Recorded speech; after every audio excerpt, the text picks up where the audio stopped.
So let's start here. You've got a mayoral candidate showing up to energize students who walked out of a school, not for academics, but for a political protest. And look, peaceful protest is a right, but nobody's arguing that. But when minors are being mobilized into federal policy activism before they've even finished algebra, people are going to ask questions because that's not grassroots energy right there at all. That's not giving organic. That's political pipeline building. And Americans are noticing. Let's keep going. Everyone wants to abolish ICE because they don't like the tactics that ICE is taking to get the illegal immigrants out of the country. But I'm so lost on what you think ICE should be doing instead. Like, should we be sending out reminder emails? Like, do we need to be giving people courtesy calls and politely knocking on doors with trays of baked goods? Like, hey, we're just here to enforce the law. I know it might be inconvenient for you, but let me know, like, whenever you can get around to it. We can't even get American citizen criminals to just bend over and comply with the law and turn themselves in. We need bounty hunters and all kinds of sting operations to even arrest our own people. So I don't understand why we think illegal immigrants need to have anything short of what we already do to our own criminals done to them to get them out of here. Yeah. Everyone wants to abolish. Yeah, that clip hit the other side of the argument directly. I mean, head on. That sarcasm lands because it exposes something simple. Enforcement isn't a customer. That's not how this works. It's not customer service, basically. You don't enforce laws by sending calendar invites and complimentary desserts. That's not how this works. Whether someone agrees or disagrees, talk right, bro. I'm talking too fast, thinking too hard. But when somebody either agrees or disagrees whether or not, rather, enforcement is enforcement, period. And this is the mindset that's growing louder across the country right now. Now, here's where the emotional argument enters. I'm a Christian and I strongly support ICE, and I don't understand any other Christian that hates ICE. ICE is doing such a great job with getting all the murderer and rapists off of our streets. There was a girl named Jocelyn Nongari who was a 12-year-old who was brutally raped and murdered by 2 illegal immigrants. Laken Riley was a 22-year-old girl who was brutally raped and murdered by an illegal immigrant when she was on her morning jog. And guys, there are so many more names that have brutally been raped and murdered by illegal immigrants. That is what ICE is doing, getting all those disgusting criminals off of our streets. Exactly. I'm a Christian. Now, this is why ICE debates don't stay academic. They get personal fast. I mean, super fast, because people don't debate statistics when they're thinking about victims. They debate the outcomes. And that emotional weight is exactly what's fueling support for stronger enforcement nationwide. In real talk, while this chaos is happening online and offline, protecting your identity and personal data isn't optional anymore. That's just basic survival. Honestly, I didn't realize how exposed I was until it got personal. My number was out there. My old passwords out there. And the crazy part is I thought I was being careful. I don't click weird links. I use very strong passwords, but none of that matters when your information is already floating out there in the internet. And it's not just social media either. It's your email, your bank account, your whole digital life. And this is why I use Aura.com, the sponsor of today's video. They remove your personal info from data broker sites. They scan the dark web 24/7 and alert you the moment your information shows up in a leak or breach. They monitor your credit, your bank accounts, and your social security number. They even bundle in a password manager, antivirus, VPN, and identity theft insurance, all in one app. Since using Aura, I've seen my data pulled off over 20 broker sites. Imagine how much of your info is out there, celebrity. If you've never checked whether your information has been exposed, now is the time. Go to aura.com/kingdomreacts and start your 14-day free trial on us. By the way, that link is in the description. You might be shocked at what's already out there. I was, but at least now I know I'm protected. And I know I'm doing my part in helping you protect yourself. Now, let's shift to public reaction on the street. How do you feel about the ICE raids? The who? ICE raids, like immigration. I feel good about them. Yeah, you want them to crack down? More, yes. You do? Yes, been wanting it for years, all my life. And what about them, like, roughing people up? Nah, that shit crazy. Don't put your hands on nobody. That's crazy. Don't hurt nobody. We do it the legal way. But that's what they're doing, though. That shit ugly. Then no, I don't feel great about that. I mean, don't hurt nobody. At the same time, get them out of here. Get them all out of here. Please and thank you. Trump 4 more years for that. Did you just for support that? Just Did for you that. vote for him? No, hell no. I can't vote. I lost my voting rights when I was 22 years old. I apologize. You went away? Yeah, for assault and battery. Yeah. Mm-hmm. So you said 4 more years for Trump. Just because I want him to concentrate on nothing but immigration and getting them out of here. Just for that. You don't think they Nothing contribute else. to the economy at all? Man, of course they do. Of course they have. At the same time, think about the people who wasn't able to contribute because the immigrants was there. You know what I'm saying? The people who live here and who was born here, was raised here, who has the same skill set that they have, but wasn't able to do their job because they were there illegally to do it. Yeah. Now the people who's here legally, like me, I guess you, him, can't do that job because them people who are illegal are doing it, which is not cool for us. But you know they're having trouble filling jobs. They can't find people to fill jobs. Shit, they're getting rid of so many people. Okay, what kind of jobs are they? You know, all over in the service industry and farming. Because it's like everybody got to reset. They're gonna reset themselves. That's all they gotta do. Reset themselves. The farmers are complaining about it, that they want Trump to ease up a little bit because they thought they were just going to do the violent people. They need undocumented immigrants in order to get food to your table. It's not true, bro. It's not true. No, that is true. That's not true, bro. That's not you don't want to get facts. There ain't no American born and raised here that won't do the job. That they crazy as hell. I know lots of them in my projects. Trust and believe me. Why aren't they doing it then? Because they don't have the opportunity because it's not there. They ain't going down there just to get there rejected. Are people who can't keep their restaurants open because they're getting rid of their undocumented workers, and they're trying to get workers here that are American born, and they're not taking the jobs. They don't want those jobs. Oh, they don't want them jobs. Okay, I don't know nothing about that, man. All I know is that I'll get a job. I'll take a job. I'll do like 15, like the Jamaicans. I have 15 different jobs. You know, I'll do one of theirs. Now, this right here is why the media narratives keep getting disrupted. You've got everyday Americans speaking freely, not filtered, not scripted, not curated in any way. Agree or disagree with his take, and I agree with a lot of, basically 99% of what he said. That sentiment, it exists, and it's widespread enough that interviews like this keep going viral. Because political reality isn't shaped in studios. It's shaped on sidewalks. Now, we escalate from public opinion to leadership decisions. Check this out. Well, we have a national targeting center that identifies those who've committed crimes. So they've done something in this country or in their home country that has been criminal charges against them, or they've been convicted. Many times these individuals are in jails or prisons in some of our states already that we just want those local law enforcement officers to turn over to us. For example, one of the things we've asked Governor Walz for and Mayor Fry is to give us just the criminals you have in jail. They've released 490 murderers and rapists and drug traffickers onto their streets rather than just give them to us. And that's what I don't understand. Well, some of them, though, have multiple names. Yes. It was a big problem. If you come in illegally, you don't necessarily have a Social Security card, you don't have a passport, there's no database back in your home country because it's a country we're not friendly with. Yeah, or they've lied on their paperwork to come in, and then they've overstayed and not shown up for their immigration court hearings. They've been notified, and then they've run into DUIs, other incidences. So what we're doing is targeting those who have committed criminal acts.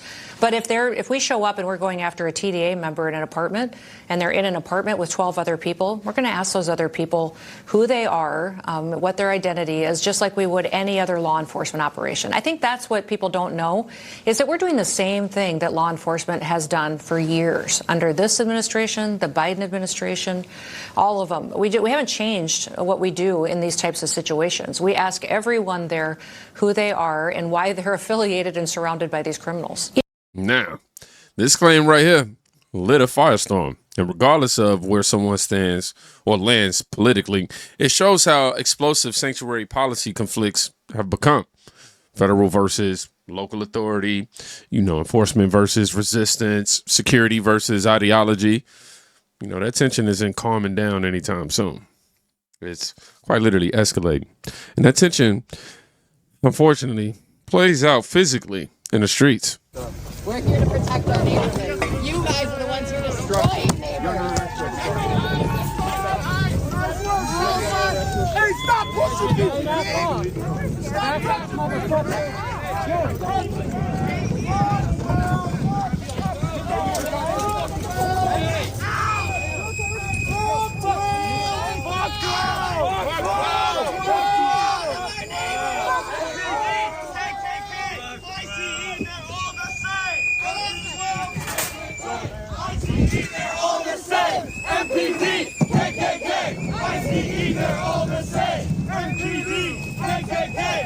Why you doing all the same?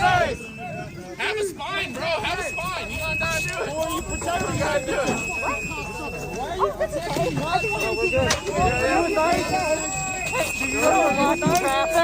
Hey, you're blocking traffic. You're blocking traffic. What's your problem, bro?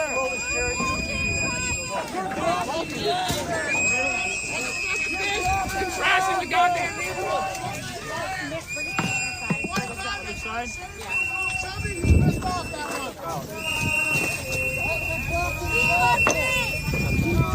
Now, this is the moment where debate turns into confrontation.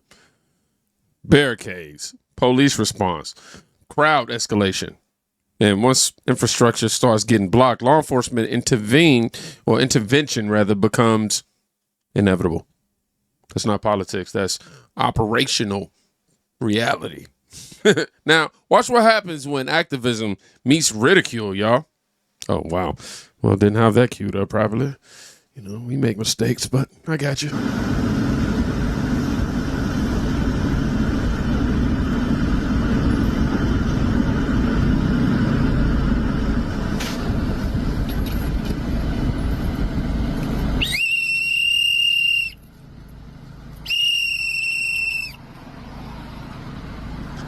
I forgot about the whistle warning. Yeah. Listening discretion advised.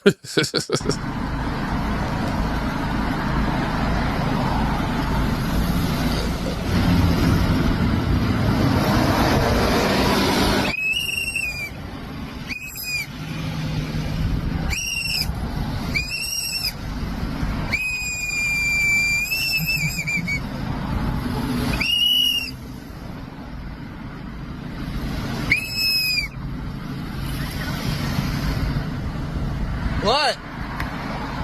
Oh, I did the whistle. Oh,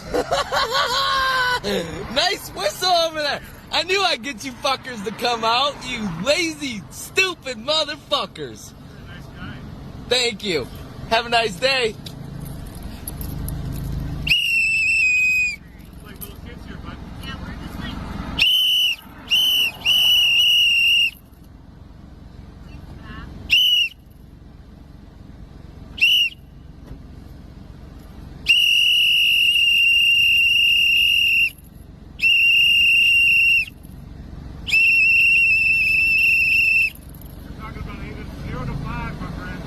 I think I feel like I'm 9 years old again. 9 years old, don't even go to the streets. Harassing kids 0 to 5. 0 to 5. Can you please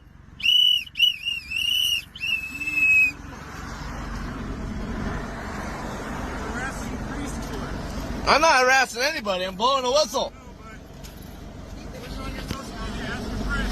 Blowing a whistle. Fuck me. You want to fuck me? That's gay.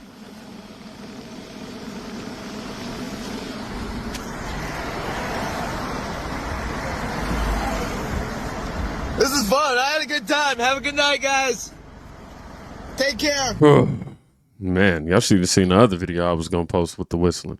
But, excuse me, Wall Street Apes posted, this is hilarious. An American went to a location where he saw a member of the Minneapolis Ice Watch. He brought his own whistle. He blows it and waits for all the Ice Watch activists to come running to waste their time. This is gold. You blow that whistle, and next thing you know, you're surrounded by... I literally laughed out loud at this. Every movement hits a point where opposition turns tactical or theatrical.